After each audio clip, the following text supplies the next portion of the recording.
Hello बच्चों, कैसे हो? आपका स्वागत है त्रिपाण स्टडी सेंटर में। आज जो आपके समक्ष टॉपिक प्रस्तुत हुआ है कई मानने में काफ़ी महत्वपूर्ण है हर एक एग्जाम व्यू से। ठीक है, इसमें हम हर एक बात पे विस्तार पर चर्चा करेंगे और वो सारे जो है पहलू पर विचार करेंगे जो अब तक अछूता था। तो चलिए देखते हैं हमारा आज टॉपिक क्या है। अहमदिया आंदोलन के सिद्धांत और मत। काफ़ी महत्वपूर्ण है कि अहमदिया आंदोलन के क्या सिद्धांत थे और क्या मत था। देखा जाए तो अहमदिया मुसलमानों की पारंपरिक रीतियों का पालन करते थे, जैसे नमाज और रोजे, परंतु मुख्य धारा मुसलमानों में उनके प्रति एक गहरा संदेह है। मुख्य रूप से इसलिए कि अहमदिया ने यह पुष्टि की थी कि मिर्ज़ा गुलाम अहमद पैगंबर था, और एक ऐसा दावा जिसे अधिकतर मुसलमान अब धर्मी मानते हैं। और देखा जाए तो यहाँ पर जो सिद्धांत और मत दिए हैं उसके बारे में हम विस्तार पूर्वक चर्चा करेंगे। तो चलिए देखते हैं पहला मत क्या था यहाँ पर अहमदिया आंदोलन के अंतर्गत। देखा जाए तो इस्लाम और कुरान में आस्था, ये काफ़ी महत्वपूर्ण है कि इस्लाम और कुरान में आस्था। अहमदिया का केंद्रीय आस्था कुछ सुन्नी मुसलमानों जैसा ही था। यानी देखा जाए अहमदिया की केंद्रीय आस्था कुछ जो है सुन्नी मुसलमानों जैसा था। वो मानते हैं कि अल्लाह एक है और कुरान अल्लाह का संदेश है। ये उनका काफ़ी महत्वपूर्ण विचार था। वह मानते हैं कि अल्लाह एक है और कुरान अल्लाह का संदेश है। मिर्ज़ा गुलाम अहमद कादियानी ने सिखाया था कि इस्लाम जीवन की एक महत्वपूर्ण संहिता है और यह सभी मनुष्य के लिए एक शांतिमय धर्म है। परंतु इसका मानना था कि समय के साथ इस्लाम की कुछ परंपराएं बदल सी गई है, इसीलिए इस धर्म के कुछ परंपराओं को सुधारने के लिए उसे अल्लाह ने भेजा है। यानी देखा जाए तो ये काफ़ी महत्वपूर्ण उसका विचारधारा थी कि इस्लाम में कुछ परंपराएं बदल गई है, इसलिए उसको अल्लाह ने उसको यहाँ भेजा है सब कुछ ठीक करने के लिए। उसने कहा कि वह इस्लाम के पुण्य जागृत के लिए आया था और इस धर्म के प्रचार के लिए उत्तरदायी है। यानी कुरान में उसकी काफ़ी आस्था थी। उसके पश्चात देखें जिहाद द्वारा इस्लाम का फैलाव। अहमदिया मानते हैं कि इस्लाम की रोशनी फैलाने के प्रयत्न और संघर्ष में सबसे उच्चतम जिहाद धन और सांसारिक आश्रय के रूप में महान व्यक्तित्व कुर्बानी द्वारा संसार के चारों कोनों में इस्लाम का संदेश पहुंचाना। यानी देखा जाए तो जिहाद द्वारा इस्लाम का फैलाव भी काफ़ी महत्वपूर्ण यहाँ पर था।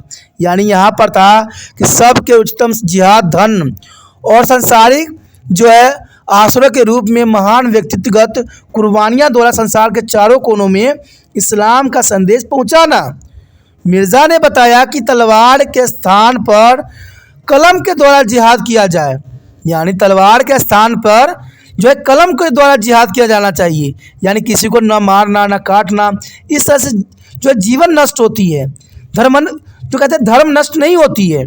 तो इस चीज़ों को उन्होंने जो नकारा कि तलवार के जगह पर हमें कलमों से जो है जिहाद करना चाहिए। और वो चाहता था कि सभी धर्म इस्लाम के छत तले ही एक हो जाए।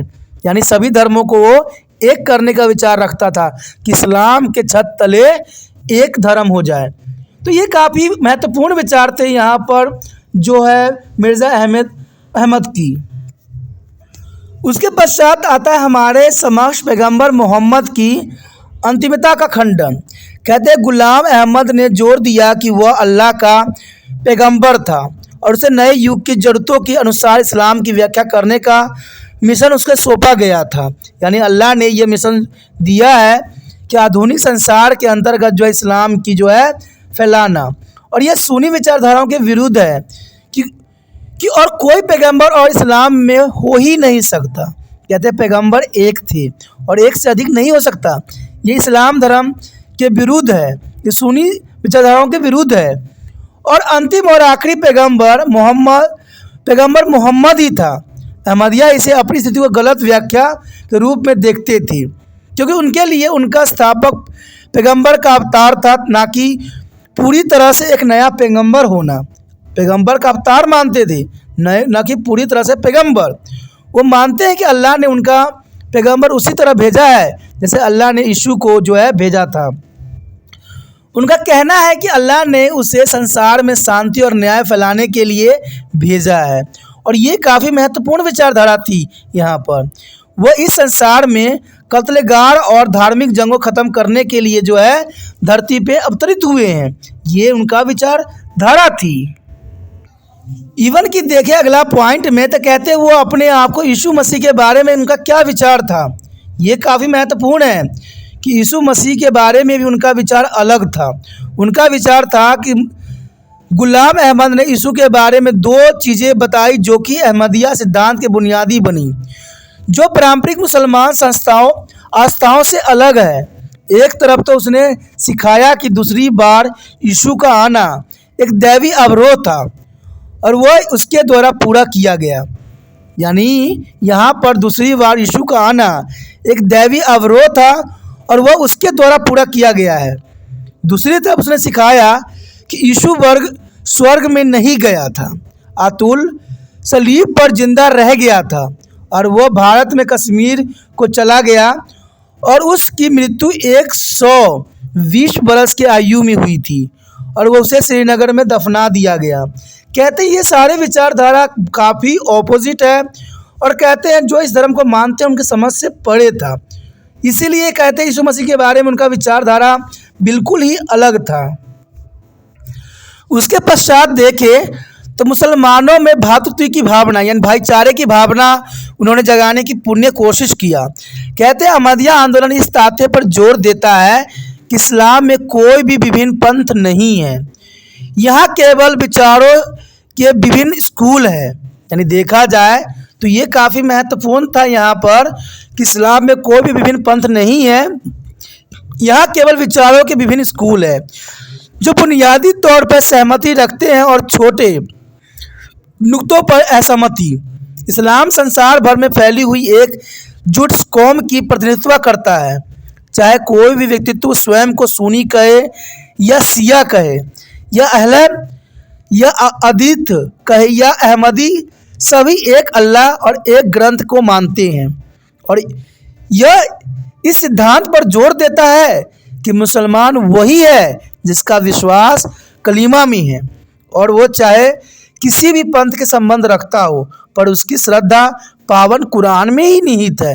ये मुसलमानों में भ्रातृता की भावना जगाने में उनका महत्वपूर्ण बात थी। अन्य धर्मों के प्रति उनका उदार नज़रिया था। अहमदी आंदोलन अन्य धर्मों के प्रति इस्लाम के खुले और उदार नज़रियों पर जोर देता है। मिर्ज़ा गुलाम अहमद ने अपनी आस्था वाला इस्लाम जो है शांति से सारे संसार में फैलाने की कोशिश किया। उसने कहा कि सभी धर्मों को लोगों के लिए हमदर्दी क्षमा रखनी चाहिए और हज़रत मोहम्मद के उपदेशों को जो है अनुसार संसार में शांति होना चाहिए, जो काफ़ी महत्वपूर्ण बात है। उसके पश्चात आता है शिक्षा का प्रसार, काफ़ी महत्वपूर्ण है। देखा जाए तो अहमदिया खास तौर पर इस्लाम के आधुनिकीकरण की राजनीति को प्रयोग करके मुसलमानों को ईसाई धर्म में परिवर्तन को रोकने का मिशन शुरू किया। उनके स्कूलों में उन्होंने इस्लामिक विज्ञान के साथ साथ पाठ्यक्रम में पश्चिमी विषय शुरू करके जो है तीव्र परिवर्तन किए और ये आंदोलन उन युवा मुसलमानों की बढ़ती हुई गिनती को रोकने के लिए थी जो आधुनिकता से आकर्षित होके ईसाईयत के लिए इस्लाम को छोड़ रहे थे और उसके अधिक दुनियादार और आधुनिक मानते थे। अहमदिया मानते थे कि इस्लाम की बहुत सी परंपराएं, अभ्यासों और रीतियों का आधुनिकीकरण करके और पश्चिमी संस्कृति के पहलुओं को अपनाकर वो इस्लाम का एक अक्सर सुधार सकते थे और युवा मुसलमानों को यह यकीन दिलाना चाहते थे कि मुसलमान और आधुनिक दोनों ही रहना संभव था। और इस तरह अहमदिया ने अपने स्कूलों में न केवल कुछ पश्चिमी पाठ्यक्रम में शुरू किया, अतुल उन्होंने पश्चिमी लिबासों और शादियों और उन नामकरण समारोह को भी प्रोत्साहित किया जो ईसाई चर्चों में किए जाते थे। यानी देखा जाए तो उन्होंने शिक्षा का प्रसार में भी अपना महत्वपूर्ण योगदान दिया। उसके पश्चात आता है हमारे समक्ष आंदोलन की दो शाखाएं। कहते हैं स्थापक की मृत्यु के बाद उसकी वसीयत के मुताबिक आंदोलन का सारा कार्य सदन अंजुमन अहमदिया के हाथों में रहा और आंदोलन का नेतृत्व स्वर्गीय मौलवी नूरुद्दीन के हिस्से में आया और यह मुसलमानों में अधिक से अधिक लोकप्रिय रहा।